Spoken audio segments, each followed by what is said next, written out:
इस मूवी के स्टार्ट में हम एक औरत को देखते हैं जिसका नाम एलन था और वो एक छोटी बच्ची के साथ समुंदर के किनारे खेल रही थी। जिसके बाद हमें एक दूसरा सीन दिखाया जाता है। कुछ सिपाही किसी पर गोलियां चला रहे थे। तभी एक जगह पर एलन की आंख खुलती है और जो कुछ उसने समुंदर के किनारे देखा वो उसका एक सपना था। उसको एक कमरे में बंद करके रखा गया था और उसको कुछ भी याद नहीं था कि वो कहाँ से आई है और ना ही अपनी जिंदगी के बारे में उसको कुछ याद था। पर तभी अचानक उस कमरे में ऊपर लगे एक स्पीकर से आवाज आती है कि सामने रखी हुई पेंसिल को तुमने वक्त खत्म होने से पहले अपनी जगह से हिलाना है। जैसे ही टाइम स्टार्ट होता है तो सारा कमरा लाल हो जाता है और सामने लगी हुई स्क्रीन पर टाइमर स्टार्ट हो जाता है। एलन किसी भी तरह करके उस टेबल तक पहुंच जाती है और टेबल पर रखी हुई पेंसिल को गिरा देती है। जिसके बाद सब कुछ नॉर्मल हो जाता है, यानी सब कुछ ठीक हो गया था। तब एलन उस रोबोटिक आवाज से पूछती है कि मैं कहाँ पर हूँ। तभी स्पीकर से एक बजर बजता है और वो बेहोश हो जाती है। तभी उसे एक सपना आता है जिसमें वो समंदर किनारे रेत को देखती है। ये सब कुछ देखने के बाद वो दोबारा से होश में आ जाती है, मगर इस बार उसके हाथ पांव बंधे हुए थे और उसको दोबारा वही टास्क दिया जाता है कि उसने पेंसिल को हिलाना है। तब उसको दोबारा से आवाज आती है कि अगर तुम ऐसा नहीं करोगी तो हम तुम्हारी बेटी को मार देंगे। टाइम दोबारा से शुरू होता है। फिर से लाल रंग की लाइट जलती है। तब एलन को याद आता है कि समंदर किनारे खेलती हुई बच्ची उसकी बेटी है। तब वो पूछती है कि मेरी बेटी कहाँ पर है, मगर वो आवाज उसको कोई जवाब नहीं देती। लेकिन एलन को वो टास्क पूरा करना था। वो अपने हाथों पे बंधी हथकड़ी को अपने जूतों की मदद से तोड़ देती है। वो अपने जूतों को पेंसिल पर फेंकती है जिससे पेंसिल नीचे गिर जाती है और दोबारा से सब कुछ ठीक हो जाता है। एलन फिर से बेहोश हो गई थी और उसको फिर से एक सपना आता है, मगर उसको इस बार सब कुछ सही सही दिखाई दे रहा था। एलन की बेटी गाना गा रही थी और वो अपनी माँ को भी अपने साथ गाना गाने के लिए कहती है। जब वो उसके साथ गाना गाती है तो गाना गाते गाते वो सो गई थी। जिसके बाद उसकी आंख इस कमरे में खुली थी जहाँ पर उसके साथ ये सब कुछ अजीब हो रहा था, मगर इस बार उसके हाथ पांव खुले हुए थे। वो इस कमरे में दरवाजा ढूंढ रही थी, पर यहाँ पर ना कोई खिड़की थी और ना ही कोई दरवाजा था। टेबल पर खाना भी रखा हुआ था जो कि काफी अजीब था। एलन वो खाना खा लेती है, लेकिन जब वो प्लेट में अपना अक्स देखती है तो उसको ये सब कुछ काफी अजीब लग रहा था। वो उस आवाज से पूछती है, तुमने मेरे साथ क्या किया है और तुम लोगों ने मुझे यहाँ पर क्यों रखा हुआ है? लेकिन एलन को कोई जवाब नहीं आता।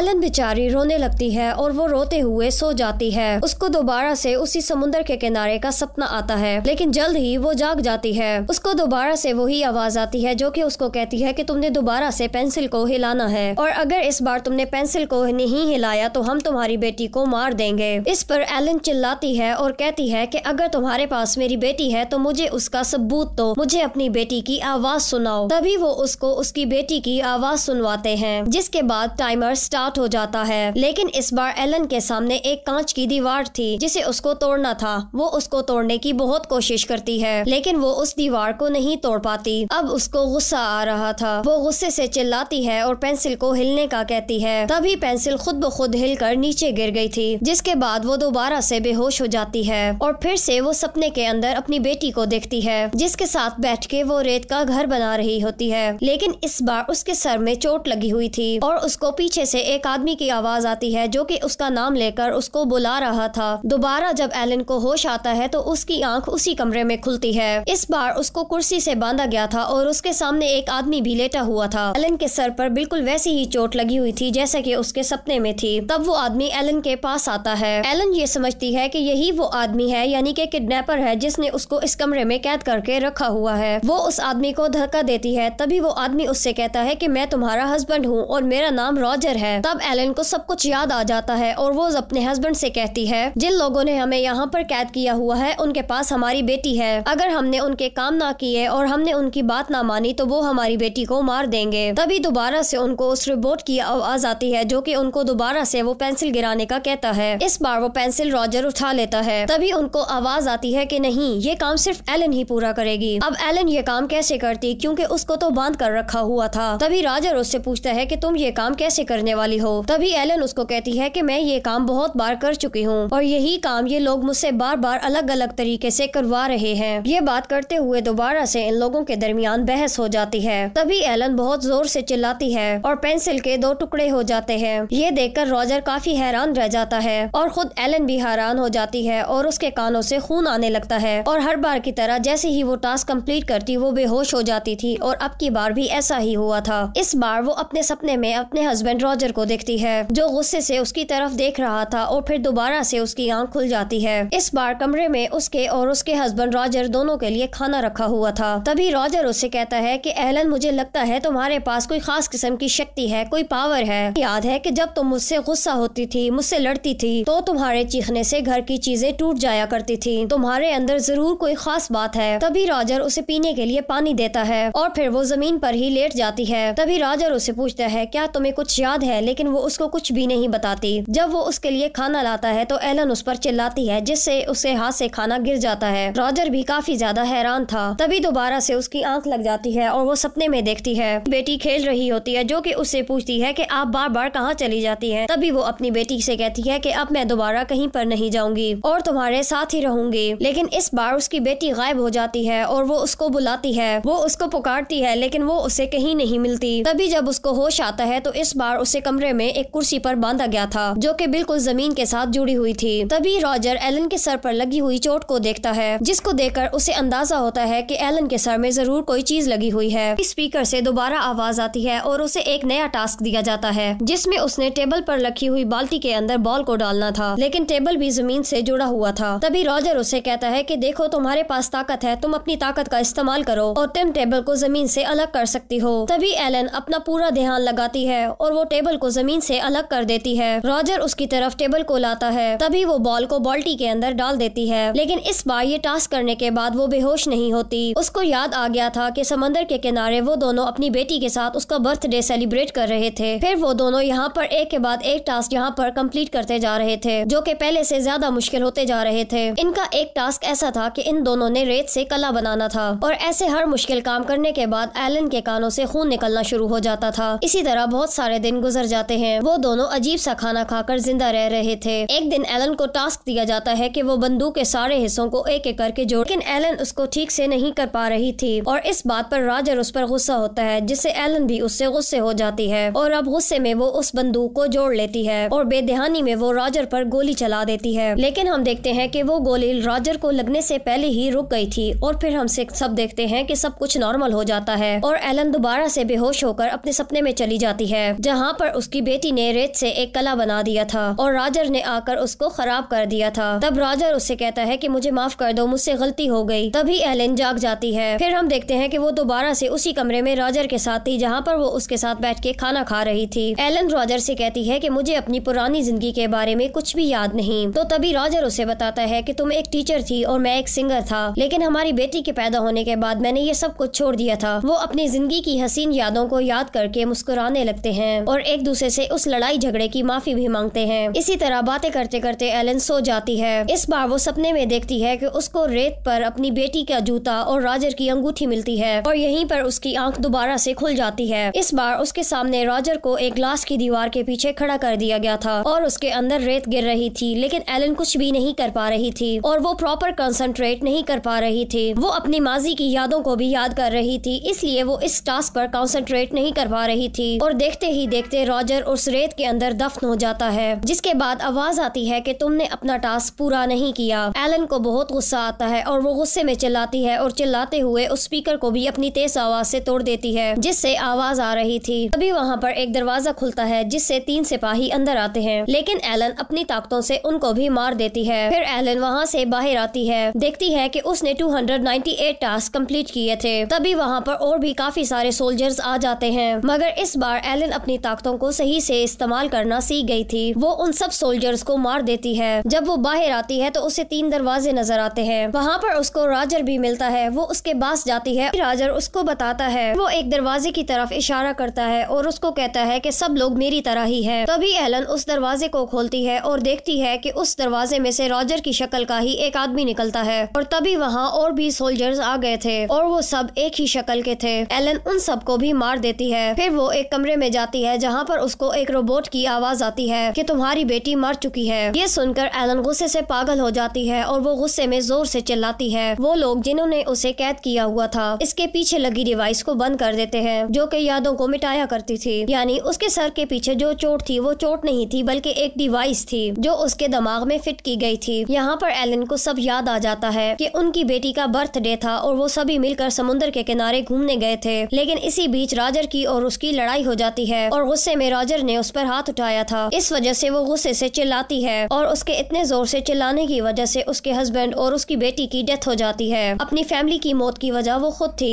दरअसल एलन के पास कुछ खास ताकतें थी। वो आवाज एलन को बताती है कि जितने भी टास्क तुमने कंप्लीट किए हैं सब तुम्हारी ताकतों का टेस्ट थे। तुम्हारे सामने एक दरवाजा है जिससे गुजरने के बाद तुम सब कुछ भूल जाओगी। तभी एलन कहती है कि नहीं, मुझे अपने हस्बैंड और अपनी बेटी की यादों में रहना है। मैं ये सारे टास्क दोबारा से करूंगी। और फिर से एलन को वही सपने आते हैं और उसकी आंख उसी कमरे में खुलती है। लेकिन उससे पहले जैसा कुछ याद नहीं था। फिर से उसे पेंसिल हिलाने का टास्क दिया जाता है। मूवी के आखिर में हमें बताया जाता है कि एलन यहाँ पर क्यों थी और वो आवाज किसकी थी।